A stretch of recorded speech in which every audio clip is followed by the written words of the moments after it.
Hi everyone, yasas Kefalograviera to another episode of Dimitra's Dishes. Today I have another delicious one skillet chicken dinner for you. It's the traditional chicken Youvetsi that we make in Greece over and over again with chicken or with beef, but I'm doing it with chicken so that way it could be on the table in under an hour. It's so delicious. It's a chicken and Orzo skillet in a light tomato sauce that's super aromatic and flavorful. Let's get started. Okay, so we're gonna start off with the chicken. I'm using boneless, skinless chicken thighs. You can use chicken thighs or chicken legs with the bone in. Skinless is better because it's gonna be in sauce, so you don't want the skin being soggy.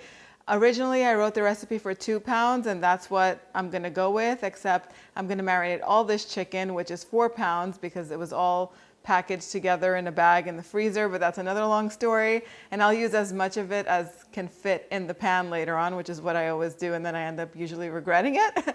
But anyway, we're gonna season it with some salt and black pepper on all sides and just give it a nice toss. And then I have a big skillet heating over medium-high heat. I'm gonna add some olive oil to it, and then I'm gonna brown the chicken on both sides for about 3 minutes on each side, or until it's nice and brown, or at least get some nice golden color on it.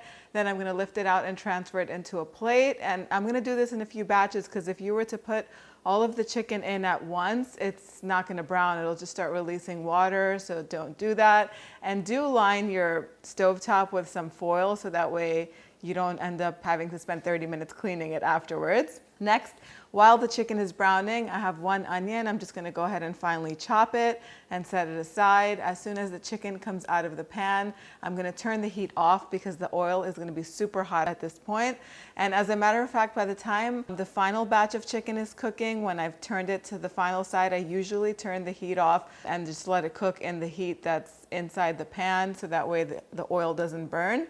Now I'm gonna add the onion to the oil, and then I'll turn the heat back on to a medium-low, and I'll cook the onion until it's nice and golden and soft. That's gonna take about 5-6 minutes because that oil is really hot.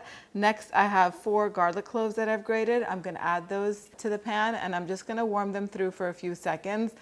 Keeping them in here too long will burn them because they're so finely ground. Now I'm gonna add 2 to 3 cloves and 1 bay leaf. And traditionally a cinnamon stick goes in here too, but if I put cinnamon in my stews, half my kids won't eat it. So I'm gonna leave it out, but you add it in because it really makes it nice and aromatic, and you're probably gonna like it more than my kids do. And I'm gonna add 1 can which is 15 ounces of crushed tomatoes, and a tablespoon of tomato paste, which I forgot to add. I'll add that in right now after I started putting the chicken back in, and give it a nice mix. And tomato paste does tend to be a little bit acidic, so I am gonna add a little tiny pinch of sugar to it. You could do honey if you want. Just a little bit, like half a teaspoon will get rid of that acidity. Mix it up and then add the chicken back into the pan with all the juices that it's gonna have released. It's gonna be so delicious. Now, I'm not able to add all of this chicken in, but I'll add as much as I can to create one even layer. 2 pounds is the perfect amount if you're making it in a skillet. We're doing this all in one pan. Otherwise, I would have just added all of the chicken in and then transferred it to a big baking pan, which is what you should do if you're making a bigger batch of this. You could add a heaping teaspoon of oregano, a little pinch of crushed red pepper flakes for heat. So once the chicken is in, I'm just gonna cover the pan and I'm gonna let this cook over the heat in that sauce for 5 minutes.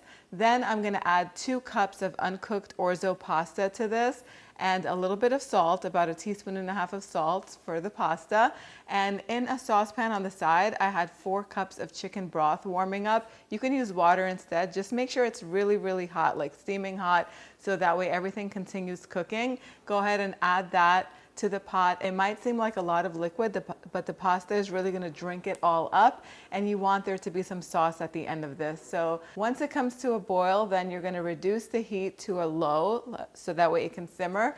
Put the lid back on the pot and let this cook for about 15 minutes or until the Orzo pasta is completely cooked through. Uncover the pan and give it a mix. You can taste it and see if it needs a little bit more salt and pepper, which if it does, you can add it at this point.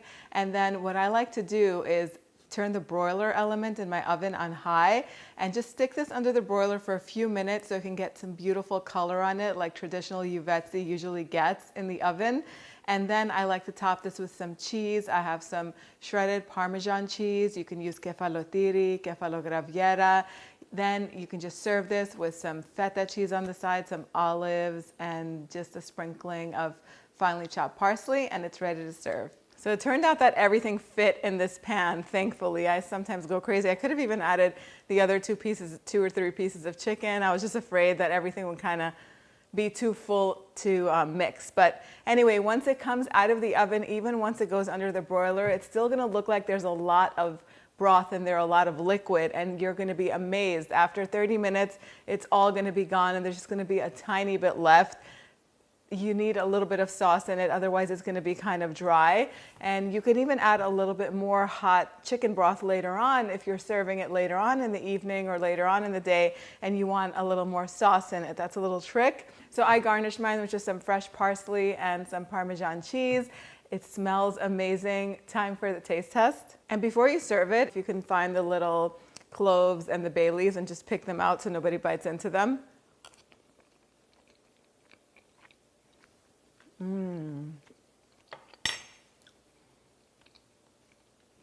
That is such a homey and comforting food. The kids are gonna love this, adults are gonna love it. It's so good. The orzo is not overcooked. The sauce is just warm and delicious. The chicken melts in your mouth. I love using chicken thigh meat whenever I'm making things like this, just because it stays juicy and soft and it never gets overcooked.